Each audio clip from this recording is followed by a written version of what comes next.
Y listo, ya empezamos. Listo, ya está. Muy buen día para todos. Mi nombre es Alejandro Vela. En nombre de la Fundación Tequendama Horse Connection, les damos a todos la bienvenida.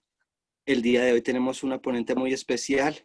Ella es la doctora Verónica Setepacit de Argentina. El día de hoy tenemos una temática que es la rehabilitación ecuestre en casos severos. Y bueno, Verónica, adelante, muchas gracias. Bueno, muchas gracias otra vez por estar acá, va a invitarme. y bueno, la idea es que razonemos también entre todos, me gusta que me hagan preguntas, así que sea un ida y vuelta, es siempre difícil comunicarse por este medio, pero me gusta que sea interactivo, ¿sí? Si bien el tema es complicado. Así que bueno, si Fer puede empezar a compartir, yo no sé si... No. A ver, Fer.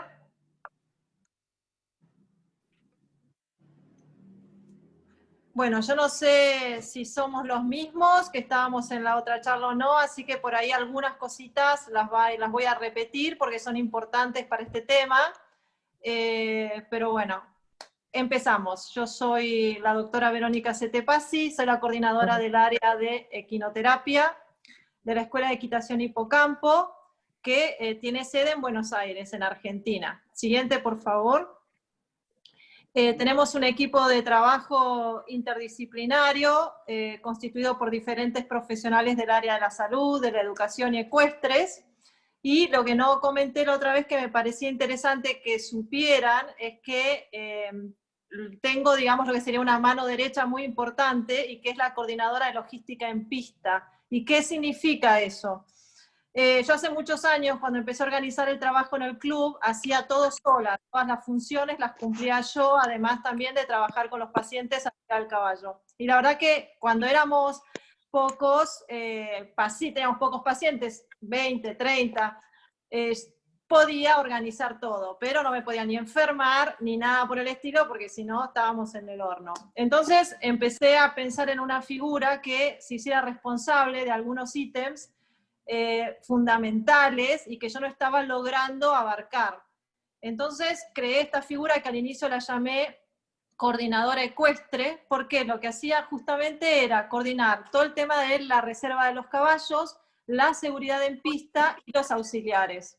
Entonces a mí me sacó un peso muy grande de encima y empezamos a trabajar todavía con mayor seguridad y manteniendo todos los estándares que siempre me parecen fundamentales.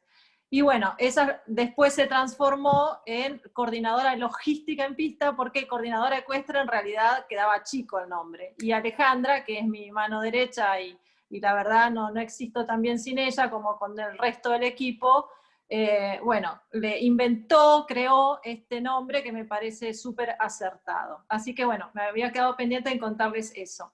Siguiente, por favor. Y hoy les vamos a hablar sobre la rehabilitación ecuestre o equinoterapia en pacientes severos. Y elegí esa foto porque es muy representativa, es una paciente que hace más de 10 años que está con nosotros, y tiene esa remera que dice "This is the best to have fun". Y la verdad es que es eso, porque ella arriba del caballo, la verdad es que disfrutó siempre muchísimo, teniendo muchas dificultades, porque nosotros empezamos en lo que es hipoterapia con backriding con ella, y hoy, y no caminaba, se trasladaba en silla de ruedas, y hoy logra trasladarse con ayuda, y monta sola también. Así que la verdad es que para mí esa foto es muy significativa. Así que bueno, pasamos a la siguiente. Cuando hablamos de hipoterapia, bueno, ya sabemos que es una palabra griega, que viene de hipos, que significa caballo, y obviamente trabajamos en terapia. Y cuando me preguntan qué es hipoterapia, y los papás también me preguntan, yo digo, bueno, la verdad es que es como si nosotros usáramos al caballo como nuestra herramienta biomecánica de rehabilitación, nuestro gran proveedor de estímulos, que va a hacer que nosotros mejoremos y trabajemos un montón de objetivos. Siguiente, por favor. Cuando uno piensa en hipoterapia, uno piensa que son solamente pacientes neuromotores, ¿sí? En cambio, no, nosotros estamos trabajando también con un amplio número de pacientes que son obviamente los pacientes más severos. Trabajamos con pacientes que tienen trastornos tanto neuromotores como sensoriales, como cognitivos y conductuales y psiquiátricos. Y ahora vamos a nombrar un poquito cuáles son los principales diagnósticos, pero me interesaba también remarcar eso porque uno tiende a pensar que hipoterapia es solo para pacientes neuromotores, y no, es un paso muy importante también en el desarrollo de otro tipo de pacientes. Siguiente, por favor. Si voy corriendo me paran. Bueno, los principales diagnósticos obviamente son la encefalopatía crónica no evolutiva, los traumatismos severos las secuelas de traumatismos severos de cráneo. Vamos a ver, al final voy a terminar contándoles un caso clínico que para mí, si bien todos los casos nos enseñan, porque yo digo que aprendemos de todo, de todos, este fue un caso que hizo una inflexión realmente en el razonamiento nuestro de los pacientes en hipoterapia. Bueno, pacientes que han sufrido un ACV, síndromes genéticos, que ya sabemos que son complicadísimos, que el espectro también es muy amplio, inclusive dentro de un síndrome genético, pues nosotros podemos trabajar con un paciente con síndrome de Down en hipoterapia y empezar con otro en monta terapéutica. Entonces, bueno, esos también, trastornos psiquiátricos severos, condición del espectro autista, retrasos madurativos o inseguridad extrema. Estos son algunos también de los diagnósticos con los que trabajamos. Siguiente, por favor. Bien, entonces, en hipoterapia nosotros podemos trabajar con backriding, que es la monta gemela, o sin backriding. Obviamente con backriding son aquellos pacientes que tienen todavía un mayor compromiso motor, o por ejemplo una gran inseguridad gravitacional, o por ejemplo pacientes todavía con una simbiosis muy importante con la mamá. Entonces necesitamos empezar a trabajar, o nos siguen todavía reglas y consignas, o conductualmente tampoco están organizados, necesitamos mayor control, entonces empezamos a trabajar con monta gemela.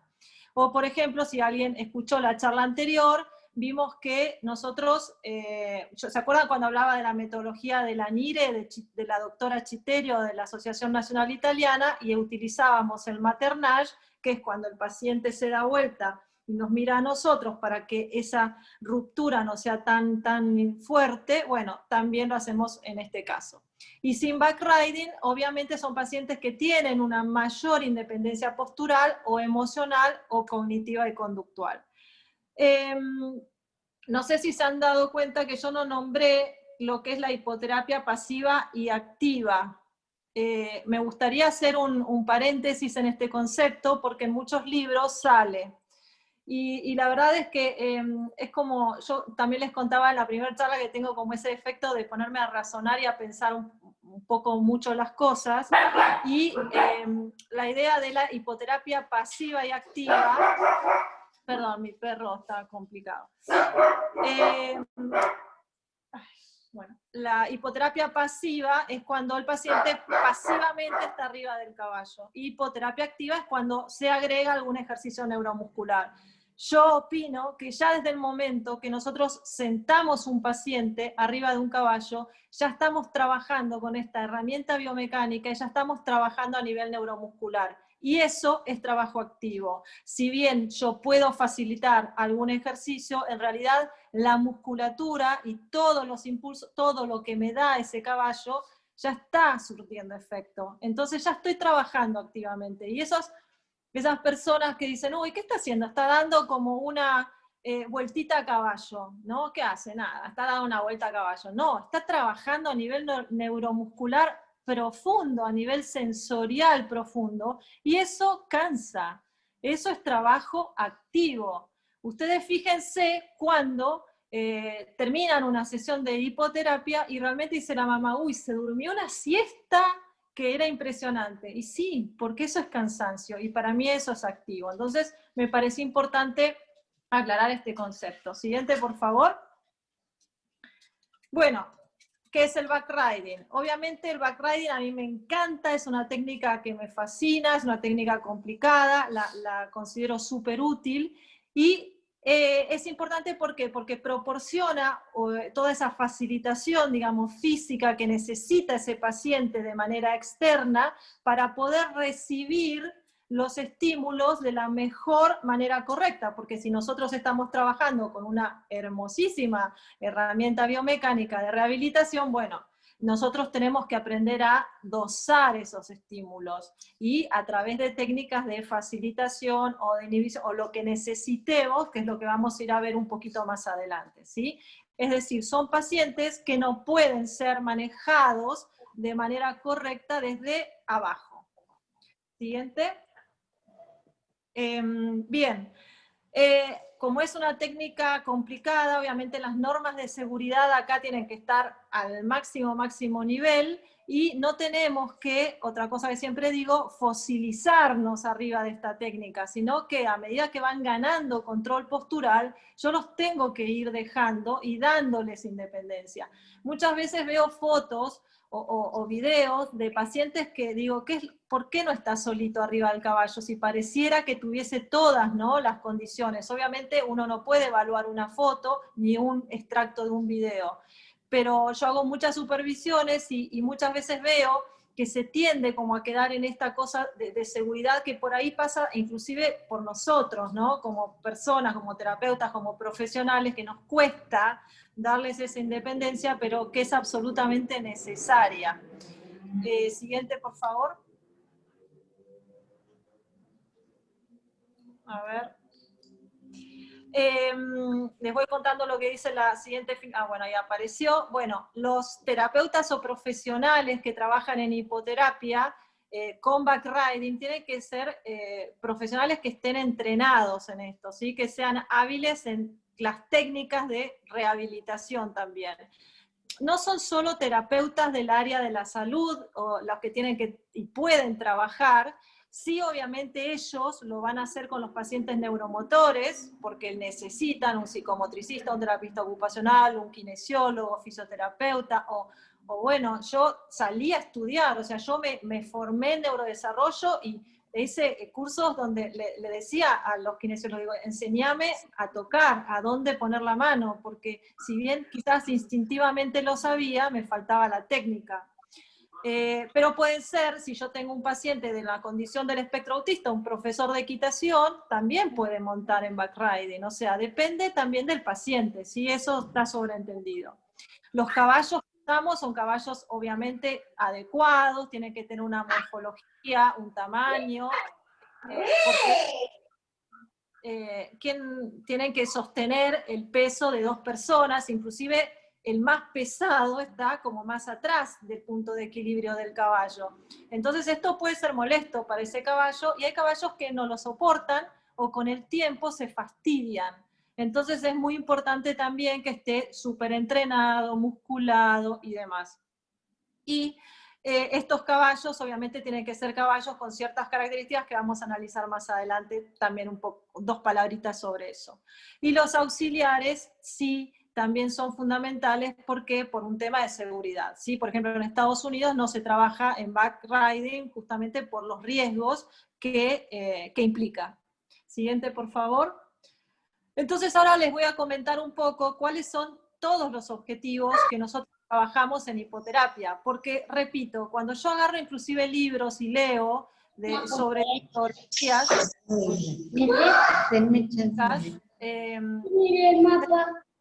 Fer, ¿me escuchás? ¿Me escuchan? ¿Se quedó? Sí, Vero, te Sí, escuchamos. escuchamos perfecto. Por favor, que silencien los micrófonos, Vero.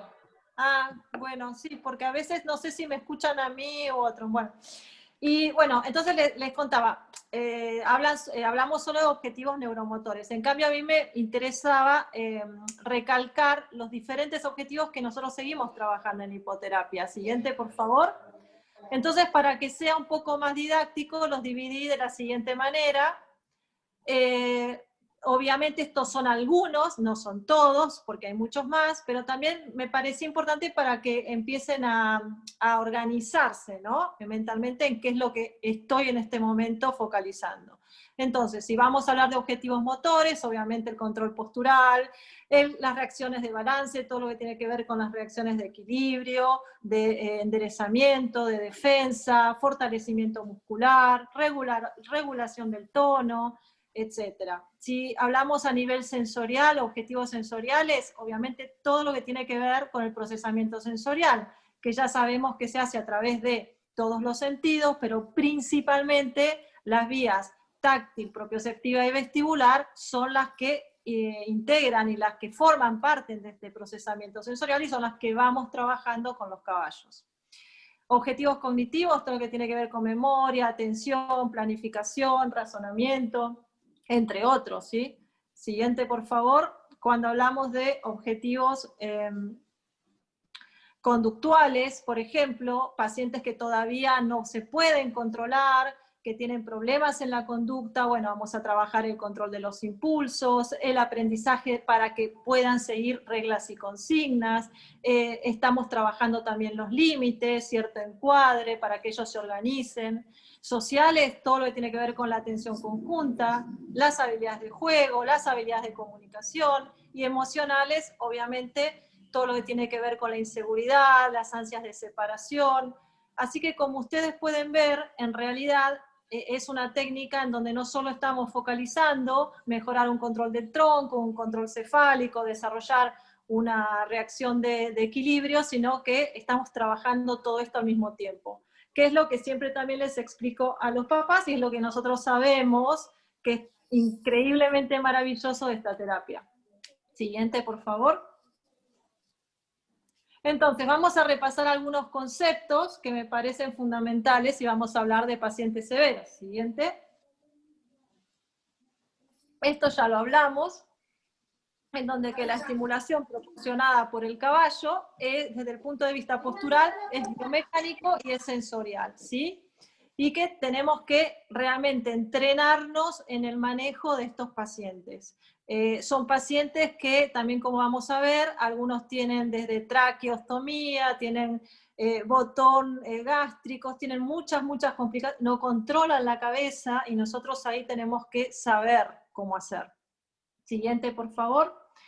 Cuando hablamos de por qué el caballo en pacientes severos, es interesante realmente pensar que ya solo posicionando un paciente de la manera adecuada arriba del caballo, ya estamos partiendo de lo que se llama una postura de inhibición de esos patrones posturales que son muy patológicos en pacientes neuromotores.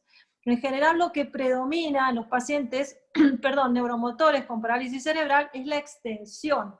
Entonces, si yo lo que provoco sentando bien un paciente es un patrón de semiflexión, por ejemplo, de la cadera, con abducción, lo que ya estoy haciendo es partir de una postura que me va a ayudar a trabajar mientras soporto, digamos, lo que es la fuerza de gravedad y en una postura vertical a desarrollar todo lo que tiene que ver con el control postural. Esto que parece así medio complicado, en realidad es la base. Es decir, yo cuando ya estoy sentando un paciente y lo siento bien, ya estoy trabajando.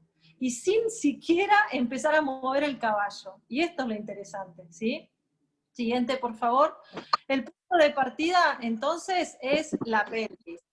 Yo jorobo, hincho, y los que me conocen siempre dicen, ¿cuál es la frase, Vero? Esa pelvis está en retroversión. Bueno, porque yo con la pelvis estoy como obsesionada, digo, hay que posicionarla bien, y no solo en pacientes neuromotores, en todos los pacientes, porque desde ahí se construye la postura. Desde la pelvis se va a construir todo lo que es el control del tronco, cefálico y para abajo, ¿sí? ¿Qué hace el caballo cuando se mueve? El caballo cuando se mueve lo que va provocando son caídas de equilibrio constante. Entonces el cuerpo automáticamente se tiene que ir acomodando esta pérdida de equilibrio. ¿Y cómo lo hace? También este movimiento lo que produce es una rotación de todos los segmentos intervertebrales, los segmentos, vertebrales entre sí, y lo que hace es justamente estimular esta musculatura profunda para que se active. Esto es lo que se va después a desarrollar hacia arriba, ¿sí? Y que gracias a lo que vamos a ver después, plasticidad neuronal y demás, es lo que hace que tengamos estos maravillosos resultados que parecen mágicos, pero que tienen una base biomecánica importante. Siguiente, por favor. Entonces, en la siguiente filmina lo que van a ver es cómo la postura de la pelvis influencia todo lo que es la postura de la columna. Entonces, si una pelvis en postura neutra, lo que hace es respetar esa curvatura natural de la columna vertebral que tiene un porqué. O sea, es para amortiguar principalmente todo lo que tiene que ver con de tener que estar en una posición vertical en contra de una fuerza de gravedad que acciona constantemente. Entonces, si yo pongo la pelvis para adelante en anteversión o para atrás en retroversión, modifico esta columna y bloqueando el movimiento también y las reacciones que pueda llegar a tener de compensación a todos los cambios posturales. Entonces es fundamental que presten atención a cómo está sentado ese paciente. Y si yo le tengo que acomodar la pelvis 388 veces en 25 minutos, lo voy a hacer al paso o lo voy a hacer en una posición de alto, pero lo tengo que hacer siempre, porque es fundamental. Sin eso no puedo construir la postura. Y cuando me voy a dar cuenta que voy mejorando y que va a mejorar y ganando estabilidad dinámica esa pelvis, cuando en vez de 388 veces la tengo que acomodar 250, y así voy. Pero siempre tengo que prestar atención. Siguiente, por favor. ¿Vamos bien? ¿Alguien que me diga algo? Vamos, bárbaro. Perfecto. Perfecto. Bueno, Todo repaso. bien. Muy bien, muy clarito.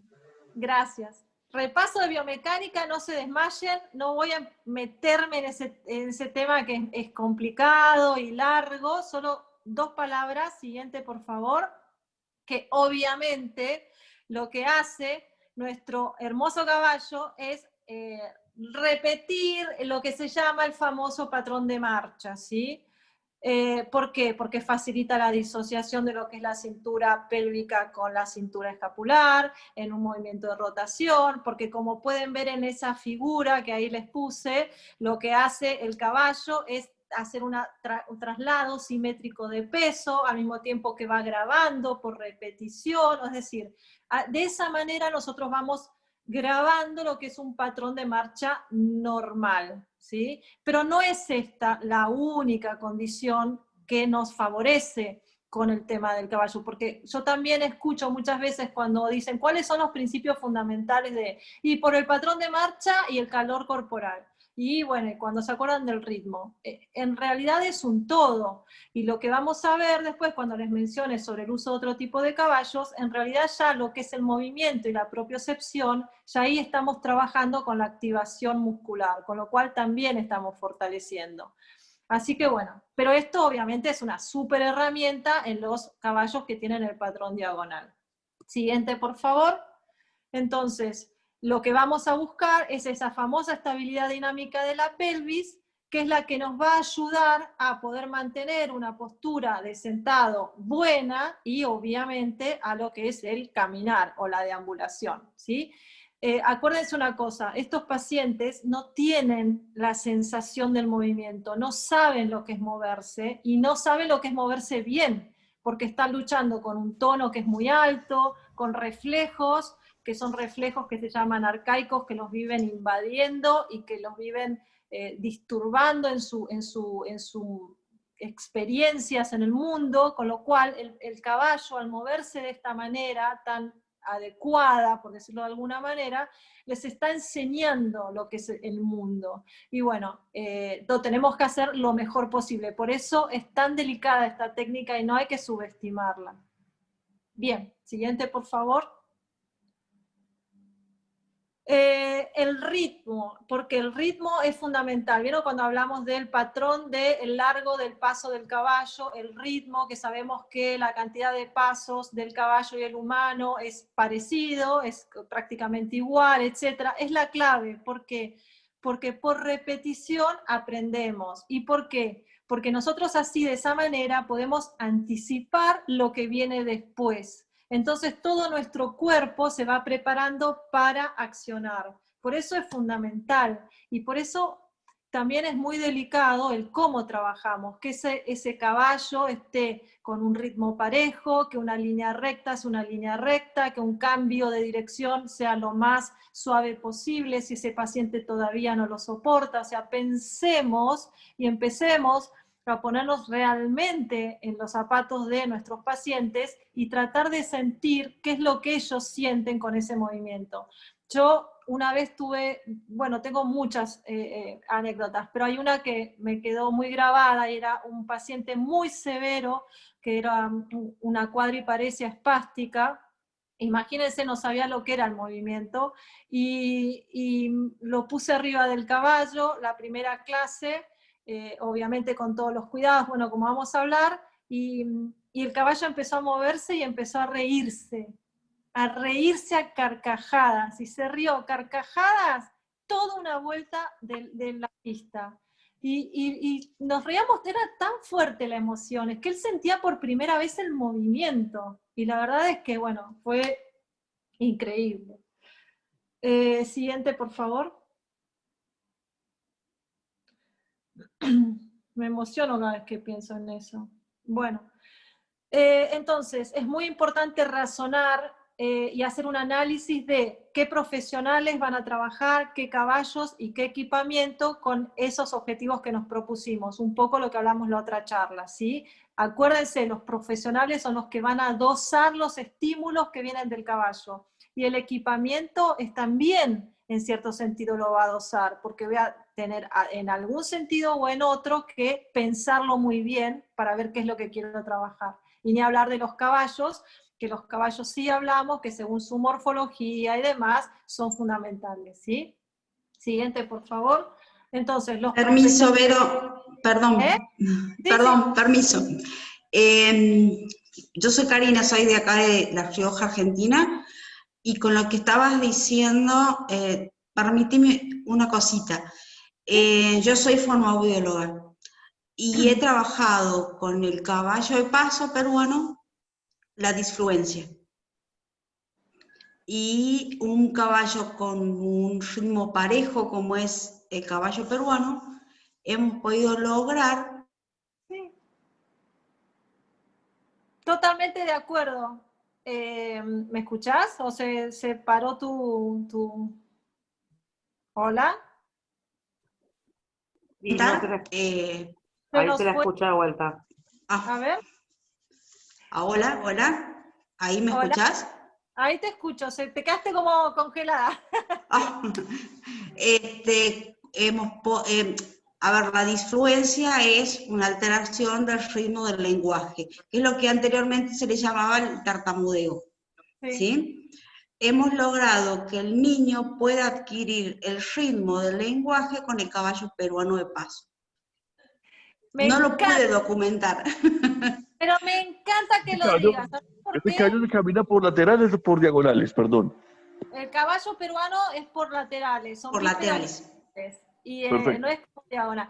Y me encanta que lo digas porque yo lo iba a nombrar después al peruano. Yo soy un fan de los peruanos. Porque por muchos años, y me adelanto en la charla ya que lo nombraste, porque por muchos años se lo dijo, no, ese caballo no sirve, bueno, por un montón de cuestiones. La verdad es que gracias a que conocí a una persona hace unos 3 años atrás, me demostró que no, porque el caballo peruano, es lo que yo decía antes, ¿no? El movimiento per se ya lo que produce es activación muscular. Es decir, que yo estoy trabajando. Quizás lo que no estoy reproduciendo es ese patrón de marcha diagonal y demás. Pero yo la musculatura postural, la estabilidad de la cintura pélvica la estoy teniendo y no estoy por ahí forzando demasiado esa columna, como por ejemplo los pacientes con mielomeningocele. Entonces, Bueno, en este caso yo no necesitaba ese patrón postural, yo lo que necesitaba era el ritmo. Claro, por eso elegí este caballo. Que aparte se mueven divinos. Yo les aconsejo de montar a los peruanos porque son hermosos. Y entonces sí. Es un caballo que pensado bien se trabaja súper. Lo único que son caballos sanguíneos. Entonces hay que elegir también el que tenga un carácter un poco más tranquilo, o sea, hay que hacer una selección ahí. Pero Sí, en este caso fue una... ay, se trabó otra vez. Es Bueno. parecido también al caballo de paso colombiano, que también es por laterales. Y, Muy bueno, sanguíneo sí, también. sí, claro, tiene mucha sangre, mucho carácter. Pero a mí me encanta, la verdad que yo estoy enamorada, y me encanta que lo haya traído ella como ejemplo, y también, bueno, era un tema que no habíamos pensado que se podía trabajar, y fíjate cómo se le encuentra también el cómo, ¿no? Sí. Bueno, sigo con la... Perdón. No, me encanta, te aplaudo, en serio, la verdad lindísimo, y ya, bueno, entonces pues cuando toquemos eso ya lo pasamos. Gracias. Bueno, lo que se aprende y lo que no se comparte se pierde, así que bueno. Exactamente, gracias. Permiso, yo hago una anotación. ¿Me escuchas? ¿Me escuchan? Sí. Ok, mira, igual yo también soy fonoaudióloga y como dijo Diego, nosotros también trabajamos con el caballo criollo colombiano. Y yo pienso que aquí hay una cosa, no sé si tú estés de acuerdo, que hay terapeutas que no son tan grandes. Hay terapeutas, o sea, Colombia no maneja una estatura pues muy grande en las mujeres. Entonces, si, por ejemplo, dado el caso de una persona, pues no yo, sino una persona que sea fisioterapeuta, digamos, y su altura no le permita trabajar con un caballo demasiado grande, yo creo que puede buscar el recurso de los caballos nuestros y facilitar un poquitico el trabajo. No sé, pues... ¿Pero esos caballos tienen un patrón de bípedo lateral o diagonal? Bípedos laterales. Laterales. No, entonces, a ver, vamos a lo Laterales. mismo de antes. Y la alzada, por ejemplo, el caballo de nosotros, el criollo, el paso fino colombiano, como dice Esperanza, la alzada es de 1,35 o 1,40, pues, cuando mucho. Entonces la alzada no es, claro, pues, los ahí caballos hay no que son considerados ponis. Claro, ahí hay que, exacto, creo, Pony, si no me equivoco, es de unos 54 para abajo y se dividen en categorías, si no me equivoco. Pero, Yo necesitaría ponis entonces, por mi estatura. claro, a ver, y acá vamos a lo mismo, ¿no? O sea, cuando nosotros pensamos en los caballos, tenemos que analizar eso. Quizás no es solo por la altura porque tengo un kinesiólogo chico y no alcanza. No, ahí si el paciente no da para ese caballo, voy a tener que buscar un criollito, un pony, o sea, ver otra cosa, pero tengo que pensar qué es lo que quiero lograr con ese paciente. Entonces ya ahí ya es como entrar a analizar un montón de variables. ¿Se entendió algo o no? ¿O nos fuimos Sí, por las ramas? gracias. Muchas gracias. No, de nada. Bueno, entonces, repasando rápido lo de los profesionales que del área de la salud y de la educación, básicamente esta Filmina lo que tiene que hacer es que ellos tienen que montar, poner la cola arriba del caballo para sentir qué estimulación me está dando ese caballo y además para entrenar el cuerpo ¿sí? Siguiente, por favor. Y acá vamos con lo de los caballos, y vieron que al final había puesto caballos peruanos de paso. Y bueno, obviamente van a tener que ser caballos, si trabajamos en hipoterapia con back riding, que tengan una buena base de soporte, una buena musculatura, porque si no los podemos lastimar, que los caballos en general sean muy simétricos, que la estimulación que me dé sea lo más perfecta posible, porque eso es lo que yo le estoy enseñando al cuerpo de ese paciente. Obviamente vamos a analizar las morfologías según lo que necesitan. Acuérdense lo que hablamos de los pacientes que tenían una espasticidad severa de aductores y no podían abrir muchísimo las piernas, iba a buscar un caballo más angosto. Un paciente con ataxia quizás necesito más superficie, etc.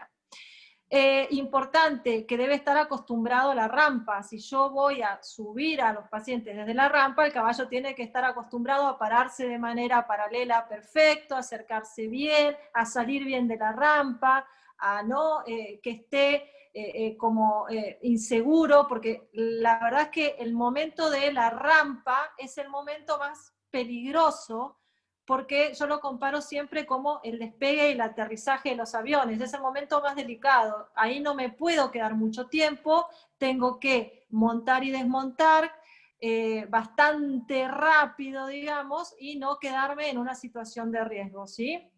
Bien, también tiene que estar acostumbrado a las sillas de ruedas, a todo lo que obviamente los pacientes más severos traen, o son pacientes por ahí que tienen graves problemas conductuales y pueden gritar, pueden tener algún gesto brusco, etcétera. Bueno, eso también. Y los auxiliares extras que obviamente vamos a necesitar, ¿sí? Y bueno, y que debe permanecer en posición de alto por más tiempo del necesario. Por ejemplo, son clases aburridas, o sea, son sesiones en donde ellos por ahí van a hacer un rectángulo, y van a estar trabajando siempre en cosas muy, muy tranquilas. Entonces, es importante que ellos se despejen, que salgan a jugar, que les busquemos los momentos en que ellos salgan un poco de esa rutina, porque también puede llegar a ser perjudicial mentalmente para ese caballo, ¿sí? Eso también lo tenemos que considerar. Siguiente, por favor. Y esto es un poco lo que yo les contaba en la filmina anterior, ¿sí?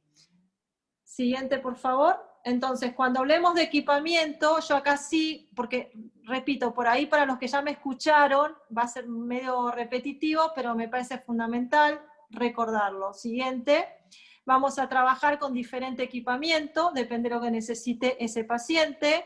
Acuérdense que menos cosas le ponemos al caballo y obviamente menos filtros les ponemos al caballo. Yo siempre aconsejo los mandiles o las cosas que sean lo más finitas posible, y no, he visto también trabajar con como unos, no sé qué nombre tienen, pero son como unos mandiles o matras muy gruesas, muy rígidas, y eso es como que me pone demasiado filtro. Entonces yo digo, tratemos de también pensar qué le estamos poniendo como para que no se resbale nuestro paciente, que le dé un poquito más de seguridad, pero que tampoco le dé tanta diferencia.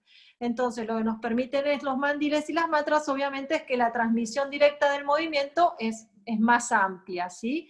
Pero requiere una mayor apertura de las piernas, o sea, de los miembros inferiores, y también puede dar mayor sensación de inseguridad. Después, siguientes por favor, y acá los podemos, si querés, Fer, pasando más o menos rápido. Bueno, acordémonos que tenemos diferentes cinchas o cinchones. Yo siempre digo que piensen cuando analizan de usar los cinchones de volteo, porque son muy, muy voluminosos, muy grandes, y lo que hacen es desplazarme un poquito al paciente del lugar donde justamente lo necesito montar, que es el punto de equilibrio del caballo, y es donde los estímulos llegan de mejor forma, ¿sí? Siguiente, por favor. Entonces, las cinchas, también analicen las manijas que les puedan poner a las cinchas, porque obviamente si yo tengo una manija, ¿qué voy a hacer? Me voy a agarrar. Y si yo me agarro, por ahí ya empiezo también a bloquearme en el movimiento, o en eso que yo quiero trabajar, en las reacciones de equilibrio y demás, y también facilito algo que no quiero, que es, por ejemplo, la antepulsión de hombros y el llevar la columna más en flexión, cuando yo por ahí lo que estoy buscando es que vaya más a la extensión. Entonces, es probar, mirar. En esto sí hay prueba y error, ¿sí? Siguiente, por favor. Esta foto yo la saqué del último congreso que hicieron en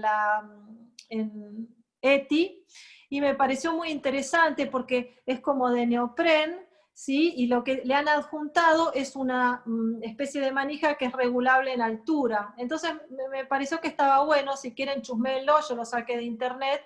Y bueno, como ven, siempre se van creando diferentes equipamientos. O sea, esto es para seguir analizando. Siguiente, por favor.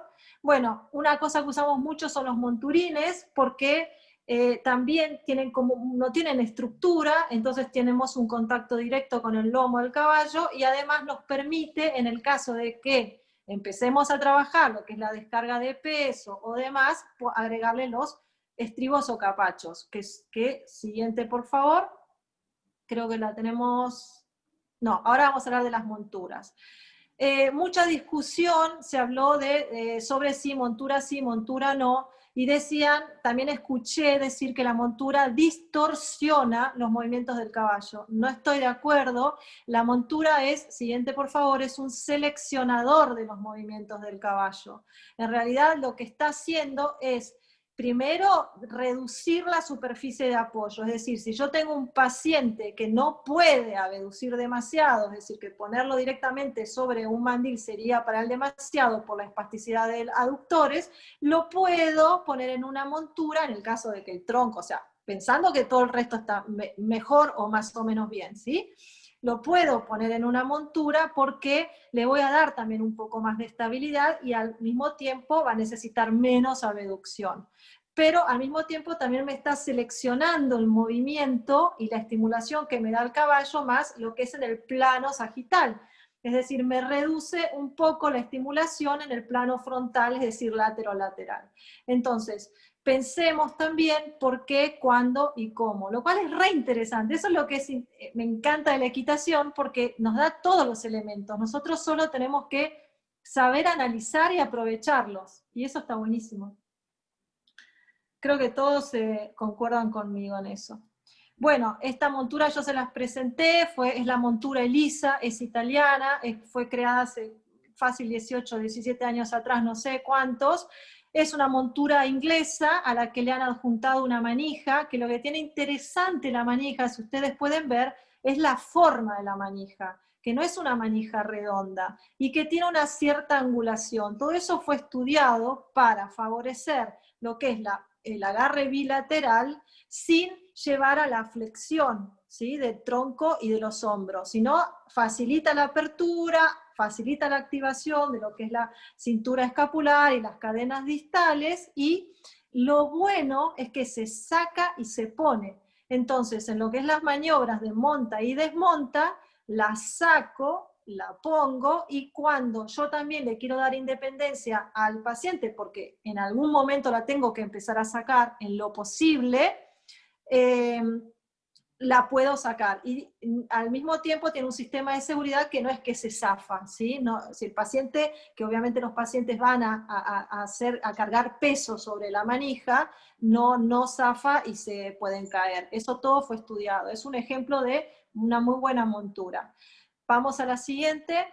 ¿Cuál es la función de la manija? Bueno, la manija tiene un porqué, brinda seguridad, es lo que le contaba, facilita la aprehensión bilateral, estabiliza la cintura escapular, bueno, ya lo comentamos. Siguiente, por favor. Ojo con la manija, acuérdense que reduce lo que es el movimiento de la columna vertebral, los pacientes empiezan a moverse en bloque, disminuye lo que es la disociación de las cinturas, puede aumentar el patrón flexor, inclusive el patrón, el grasping, que es el dedo, el pulgar, cuando es un reflejo, ¿sí?, que tienen los pacientes neuromotores. Entonces yo esto lo estoy facilitando si agarro la manija, ¿sí? Y obviamente al estar más bloqueado voy a disminuir lo que es el trabajo en las reacciones de equilibrio, en las reacciones de balance, de defensa. Entonces, ojo con la manija. Está buena, pero hasta por ahí. Siguiente, por favor. La media luna que vamos a ver ahora es una almohada complementaria que está buenísima. Sirve para darle un poco más de estabilidad a la pelvis, por ahí para disminuir lo que es la pelvis cuando va a retroversión, pero en algunos pacientes me hace el contrario. Entonces, también miremos si funciona o no, pero es un artículo interesante que podemos considerar. Siguiente, por favor. Estribos. ¿Por qué estribos? Porque en algunos casos me van a ayudar a dar mayor estabilidad, mayor seguridad, voy a empezar a trabajar en la descarga de peso, simétrica, etc. Tiene que tener una función, no es que porque están ahí los uso. Pienso, ¿está para usar estribos? Sí, no, por qué, cómo, cuándo, depende, ¿sí? Siguiente, por favor. Lo mismo de siempre, ya me conocen, algunos. Nosotros usamos los capachos, que son estos estribos que tienen esa parte adelante, que sirven por un tema de seguridad, para que el pie no se enganche, pero también me permite estribar más profundo, que es lo que necesito con los pacientes neuromotores. Siguiente, por favor. Y ahora quiero hablar de este monturín, que en muchos lugares lo están usando. Yo me permito darles mi opinión personal. No estoy de acuerdo con eso, porque considero que en primer lugar el terapeuta o profesional que va arriba del caballo tiene que tener un equilibrio suficiente como para no tener que necesitar poner los pies en los capachos o en los estribos. Sinceramente no le veo, si es por un tema de inseguridad o porque el terapeuta no sabe, tendría que saber. Punto número 1. Punto número 2, si yo tengo una situación de emergencia y necesito desmontar rápido, entre que me saco los capachos, que desmonto, ya me caí 4 veces. Entonces, para mí no está aconsejado, pero después cada uno sacará sus propias conclusiones. Y ahora vamos a ver ejemplos de lo que no, así se distraen un poco y sacamos peso a la presentación siguiente, que es todo lo que no hay que hacer con los pacientes y el equipamiento. Es decir, la imaginación no tiene límites y yo sé que lo hacen por ayudar, porque esto no es por ningún otro fin, es por facilitar la vida a las personas que tienen discapacidad. Pero son terribles, si el caballo se tropieza, si pasa algo, es peor el remedio que la enfermedad. Jamás tienen que ir atados, jamás tienen que ir con tanta parafernalia encima, porque realmente, si nosotros necesitamos desmontar rápido, de acá no salimos. ¿Sí? Perdón, mi perra, permiso. Siguiente, por favor. Hay muchos modelos, acuérdense, menos es más, ¿sí? Realmente, la gente es muy creativa. Siguiente, por favor. Entonces, esto absolutamente no. Y el último modelito, para que vean. Increíble. O sea, son obras de ingeniería, sinceramente. O sea, yo me quedo mirándola así y está como para un museo. Pero la verdad es que no pondría a nadie ahí. Me parecen una cosa terrible. Bueno, siguiente, por favor. Ahora vamos a hablar de, y fundamental, auxiliares. Si yo estoy trabajando en hipoterapia, tengo que tener auxiliares los más experimentados que existen. ¿Sí? ¿Por qué? Porque me tienen que dar determinado apoyo cuando yo lo necesito, porque si no, repito, es una técnica peligrosa. Y los accidentes no tienen que pasar, pero a veces pasan. Nosotros estamos trabajando con caballos. Y yo ahora les voy a contar rápido una anécdota, si no están aburridos. Por ejemplo, nosotros tenemos un caballo que se llama Tantor, que es un tordillo divino, es lo más bueno del mundo. Le puede caer una bomba al lado que no sé si mueve la oreja, no hace así. O sea, la verdad que es un caballo increíble. Jamás se asustó, jamás hizo nada, hasta hace unos meses atrás que íbamos en backriding, iba arriba yo con un paciente muy severo y no sabemos, todavía no entendimos por qué algo lo asustó. Y era la nochecita, él sintió algo en un momento, o sea, metió el posterior, pegó el arrancón y encima entrando en una curva. Si bien nosotros hacíamos la línea recta y una curva muy suave, imagínense, arrancón, curva. O sea, si yo, por un lado, no hubiese estado entrenada, entrenada físicamente para estar arriba y montar con mi equilibrio y todo y demás, me venía abajo con el paciente. Y si el auxiliar no mantenía la calma y el control absoluto del caballo, que habrá hecho 3 pasos así, y lo frenó, pero con una seguridad y demás, yo creo que era un accidente. Entonces, fíjense cómo, manteniendo todas las variables y todo lo demás, las cosas suceden. Así que, por favor, ¿sí? Siguiente, por favor. Los auxiliares, obviamente, tienen que estar entrenados en la conducción del caballo, porque si yo quiero y necesito una línea recta, tiene que ser una línea recta, no puede ser una serpentina, no puedo haber esquivado el pocito o lo que fuera. Necesito que esa estimulación sea pareja. Siguiente, por favor. Fundamental entonces, obviamente, lo que es la seguridad, tienen que mantener el ritmo constante, tienen que saber cómo son las transiciones con las que yo voy a trabajar, ¿sí? Y tienen que estar súper atentos, nada ni de celular, ni bueno, es complicado. La verdad es que son auxiliares que están 150% con nosotros. ¿Por qué? Pues estamos trabajando con pacientes muy, muy severos. Siguiente. Ahora vamos a hablar de la técnica en general, ¿sí? yo también soy bastante quisquillosa en cómo se maneja, entre comillas, a los pacientes arriba del caballo. Entonces, ¿por qué? Por muchas razones que vamos a especificar. Acá vamos a trabajar en facilitación, contención, alineación, control de los pacientes. Siguiente, por favor, recordemos, y esto, por favor, grábenselo en la cabeza, que donde nosotros ponemos la mano, estamos dando información a ese cuerpo. Le estamos dando una información precisa y yo se la tengo que dar correctamente. Entonces, todo lo que yo haga con los pacientes arriba tiene que estar muy, muy pensado y entrenado. ¿Cómo tomo un paciente arriba del caballo? Nada de cinturón, tipo de seguridad. He visto cualquier cosa arriba con tal de que yo sé que lo tratan de hacer bien y piensa que hacen bien, pero en realidad ese cuerpo está siendo invadido en una manera que no corresponde. ¿Por qué? Porque le estoy dando información que no necesita. Porque si yo tengo que, y es lo que vamos a ir a desglosar ahora, facilitar un control del tronco, facilitar un control cefálico o lo que fuera, tengo que hacerlo de una manera que sea productiva, menos invasiva posible y que estimule la activación de ese paciente, de esa musculatura, de eso que quiero focalizar. ¿Se entendió hasta acá? Siguiente, por favor. Entonces, perdón, tomo agua. Es muy importante las maniobras de monta y desmonta. Esto daría para media hora más, pero lo que me interesa que les quede es que nosotros tenemos que facilitar que el paciente sea lo más activo posible.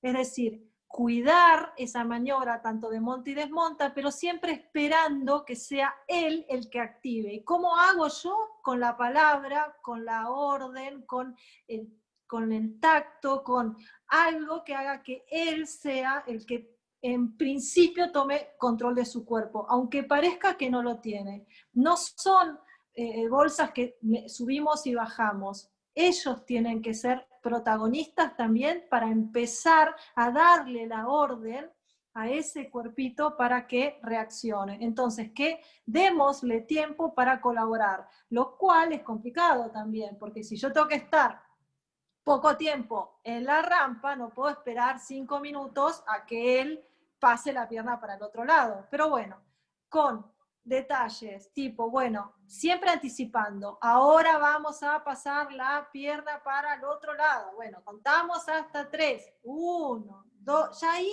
empezamos a accionar, ¿sí? Bueno, siguiente, no los quiero aburrir demasiado con esto. Siguiente, por favor. Entonces, trabajamos en alineación del eje cabeza, cuello, tronco, ¿sí? Con mayor, menor control, pero lo que voy a buscar es eso. Acuérdense, siempre pelvis bien colocada, ¿sí? ¿Qué vamos a trabajar? Activando la musculatura del tronco, ¿sí? Con diferentes maniobras de facilitación, de estabilización, lo que yo sepa hacer. Buscando obviamente que una estabilidad que sea dinámica a nivel de la pelvis y que sea un poco más, digamos, contenida a nivel del tronco y ni hablar cefálico. Siguiente, por favor. Entonces, yo tengo que saber a dónde pongo las manos y tengo que saber cómo pongo las manos, porque puede causar molestias. Tengo que también pedir permiso, tengo que ir contándole al paciente lo que estoy haciendo, porque aunque parezca que no entienden, entienden. Y aparte es así, por una cuestión de respeto. Entonces yo lo tengo que ir siempre anticipando, ¿sí? Siguiente, por favor. Entonces vamos a aplicar diferentes técnicas, ¿sí? De facilitación, vamos a trabajar mucho lo que es el neurodesarrollo, lo que se llaman los puntos de llave control, como por ejemplo puede ser dando estabilidad en la cintura escapular para lograr un control cefálico. Vamos a trabajar siempre pensando en la función, por ejemplo en los miembros superiores. Siguiente, por favor. Van a ver una secuencia de lo que es una activación del control cefálico, dando que estabilidad a nivel de la cintura escapular, es decir, yo ahí estoy trabajando a nivel de lo que se llama un punto de llave, control, ¿sí? Estabilizo la cintura escapular para permitir la activación de la musculatura cervical. Siguiente, por favor. No se me están durmiendo, ¿no? Ay, es tan difícil no ver la cara de nadie. Bueno, importante dar independencia lo más rápido posible. Acuérdense, al inicio yo voy a necesitar todo mi cuerpo por ahí para ayudarlo a construirse, pero a medida que lo vaya activando, yo tengo que empezar a separarme, manteniendo control, pero tengo que empezar a separarme, ¿sí? Para darle autoconfianza e independencia. Siguiente. Entonces, obviamente, al inicio, a ver, hay pacientes con los que jamás me voy a poder bajar del caballo, pero hay otros, mi objetivo va a estar en eso. Entonces, en los que pueda, bueno, obviamente va a ser de manera paulatina. Será literalmente 4 metros y después así un poquito más. Y también depende de cada paciente. Hay pacientes que ya por ahí, ya sabemos que una vuelta tranquilamente pueden empezar a hacer solos, hay otros que no. Siguiente, por favor. Y ellos disfrutan muchísimo, ¿eh? Esto es como las publicidades de los detergentes. En el 99,99% todos lo disfrutan muchísimo cuando nos empezamos a bajar del caballo. Obviamente hay anticipación, hay preparación, no es que nos bajamos y listo. Pero hay en algunos casos que puede que no sea así. Puede existir una especie de retroceso. Entonces ahí vamos a tener que ir evaluando e ir observando muchísimo. Siguiente, por favor. Y esto es fundamental, facilitar todo lo que nosotros fuimos trabajando arriba del caballo, abajo del caballo. Y nosotros somos unos grandes malcriadores de los caballos, aprovechamos a darles de comer y el premio en la rampa, por ejemplo, y en ese momento seguimos trabajando un montón de cuestiones. ¿Por qué? Porque sigo trabajando el control del tronco, la activación del tronco, el hecho de que empiece a trabajar la coordinación gruesa, el que también estoy mirando a mi caballo y estoy fascinado de la zanahoria, la tensión conjunta, me conecto, o sea, es un momento increíble, es lindísimo, y bueno, y también obviamente la sesión no termina bajándome ni dándole de comer al caballo, sino saliendo de la pista, y ahí aprovechamos para trabajar la marcha. Siguiente, por favor. Me parecía fundamental hablarles un tema sobre el control cefálico, porque si nosotros estamos trabajando con pacientes severos, muchos de ellos no tienen control cefálico, tienen un parcial control cefálico, y hay técnicas específicas. ¿Por qué? Porque, a ver, nosotros estamos en la cabeza, ¿sí? Imagínense ustedes que venga alguien de atrás y les agarre la cabeza de cualquier manera o les tape los oídos y ustedes pierdan un sentido. ¿Por qué? Porque están tratando de mantener. Entonces, pensemos cómo estamos trabajando con ellos. Siguiente, por favor. Entonces, una técnica que yo aprendí de una fonoaudióloga cuando hacía neurodesarrollo, justamente es esta la que pueden observar acá. Es decir, con menos invasiva posible, ¿sí? Lo que yo estoy haciendo es darle estabilidad a la cabeza, pero sin molestar, ni cubrir los oídos, ni cubrir nada. Ahora bien, hay pacientes, siguiente por favor, y aparte tengo que ir sintiendo, ¿no? Cuando él empieza a activar, yo tengo que sacar.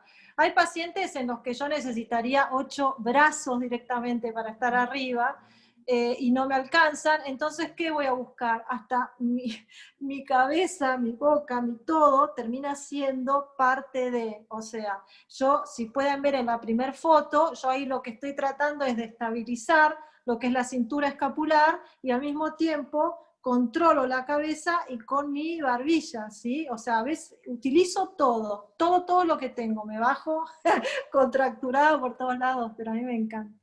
Siguiente, pero y al mismo tiempo, en la filmina anterior, con esa,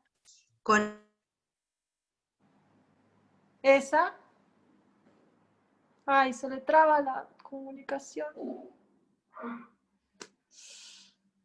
Los pacientes con PC tienden a la apertura de la boca todo el tiempo, ¿sí? Entonces vos estás sosteniendo desde la ATM y estás trabajando extraoral muscularmente.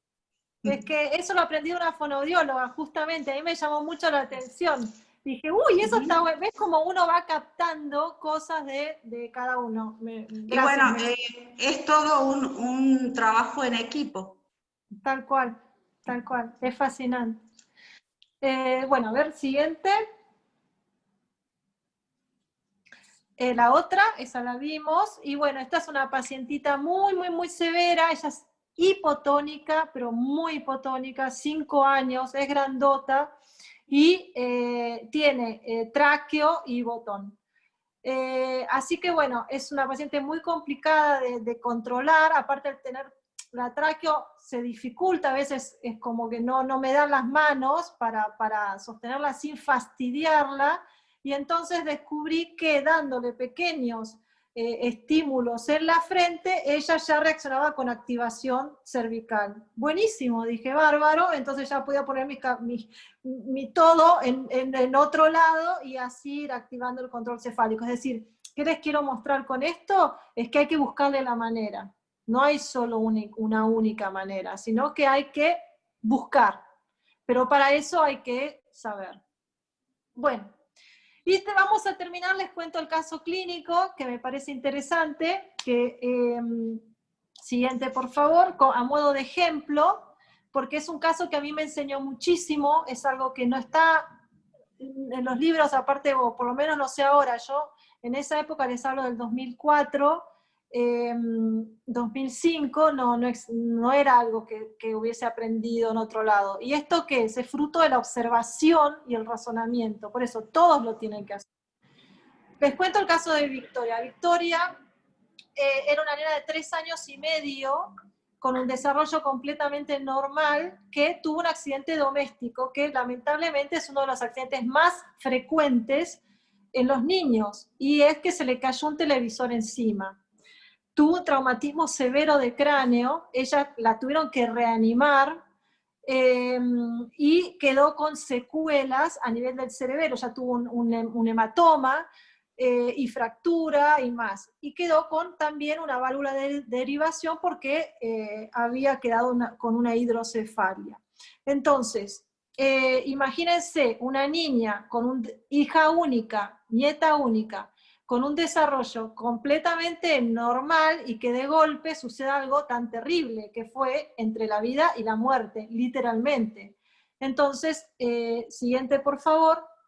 Ella es derivada y disculpen si me emocioné y puse el apto de la neuróloga, pero es que imagínense el año que les estoy hablando, era en el 2004, y 2005, perdón, y en esa época casi nadie derivaba, o sea, no eran los profesionales del área de la salud que decían, hay que hacer equinoterapia, con lo cual me faltó ponerlo en un cuadro prácticamente. Y bueno, aceptamos a Vicky para hacer una entrevista con los papás y una clase de prueba. Siguiente, por favor. Así que así llega Vicky al club con los padres, imagínense, unos padres que estaban encima de ella todo el tiempo, no querían ni que camine, ni nada sola, había quedado con un cuadro de ataxia, y ya la marcha, obviamente independiente, era súper inestable, con lo cual la llevaban siempre caminando, de cada bracito un papá, y nada sola, nada sola. Bueno, hicimos la clase de prueba y elegimos a Serena, que era una tordilla, que tenía todas las características necesarias para poder empezar a trabajar con Vicky, y elegimos como aparejos o equipamiento un mandil con un monturín sin estribos ni capachos, porque yo lo que quería era evaluarla sin darle demasiados puntos de apoyo. Siguiente, por favor. Entonces Vicky era una nena bastante retraída, ¿sí? Llegó en brazos. Ahí me acuerdo que la bajaron porque yo la quería ver cómo caminaba, obviamente no se mantenía sola en pie. Sí se la vio interesada en el entorno, enseguida se fijó en el caballo, le gustaba Serena, no hablaba, no era una niña sonriente, era muy seria, pero no presentó ningún tipo de dificultad para separarse de los padres cuando decidimos montarla desde la rampa, y empezamos a caminar. Y ella la verdad es que si bien no sonrió ni nada por el estilo, se la vio como que le llamó la atención, le gustó donde estaba, y le gustó la sensación de movimiento. Ahora, ni bien la sentamos arriba del caballo, la verdad es que se notaba toda esta incoordinación. No sé si todos saben lo que es un paciente con ataxia, quiere decir que con esta lesión que tiene en el cerebelo, lo que produce, por un lado, muchas cosas, pero por un lado es un bajo tono generalizado, es decir, una hipotonía leve generalizada, y además una incoordinación de todos los segmentos corporales entre sí. Entonces lo ves como si temblara, en realidad, no coordina, ¿sí? No aceptó ningún juguete, no quiso jugar con nada, y sí se agarró de la manija del monturín, no hubo forma ni caso de que la quisiera soltar. Bueno, pero así arrancamos con una vez por semana. Siguiente, por favor. Como ya saben, o sea, yo pensaba que ella, si bien se la veía inestable, bueno, perdón, establecimos los objetivos de trabajo, que fueron un montón, seguimos para adelante. Siguiente, por favor. Los objetivos obviamente serán neuromotores, sociales y demás. Siguiente, por favor. Porque ella había empezado a ir al jardín y de repente ya no quería ir al jardín, no quería jugar con amiguitos, o sea, nada, estaba muy cerrada. Elegimos esa yegua, no es ella la que va arriba, pero era para que la vean. Siguiente, por favor. Y, bien, un mes de cuando ella empezó, lo que dijimos era que por favor caminara, por lo menos, aunque sea con ayuda, llegando desde lo que era el portón principal hasta la rampa. Nosotros queríamos que ella empezara a practicar la marcha, ¿sí? Aunque sea con ayuda. Me empezó a traer su peluche, que me acuerdo, creo que era un conejo, que era, nada, mugriento, pobre, no había manera de que aceptara que lo lavaran, pero ella estaba siempre con su peluche.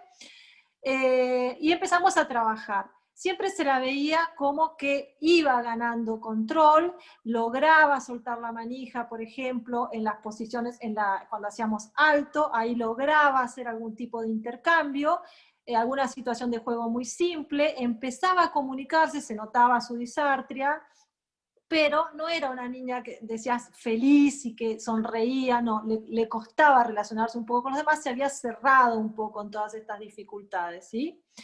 Pero como notamos que ella iba controlando bien, yo decía, bueno, no necesito estar tanto arriba ni con ella quería empezar a darle esta independencia para empezar a que ella también se sintiese más segura con ella misma, y empezamos a bajarnos de manera paulatina. Siguiente, por favor.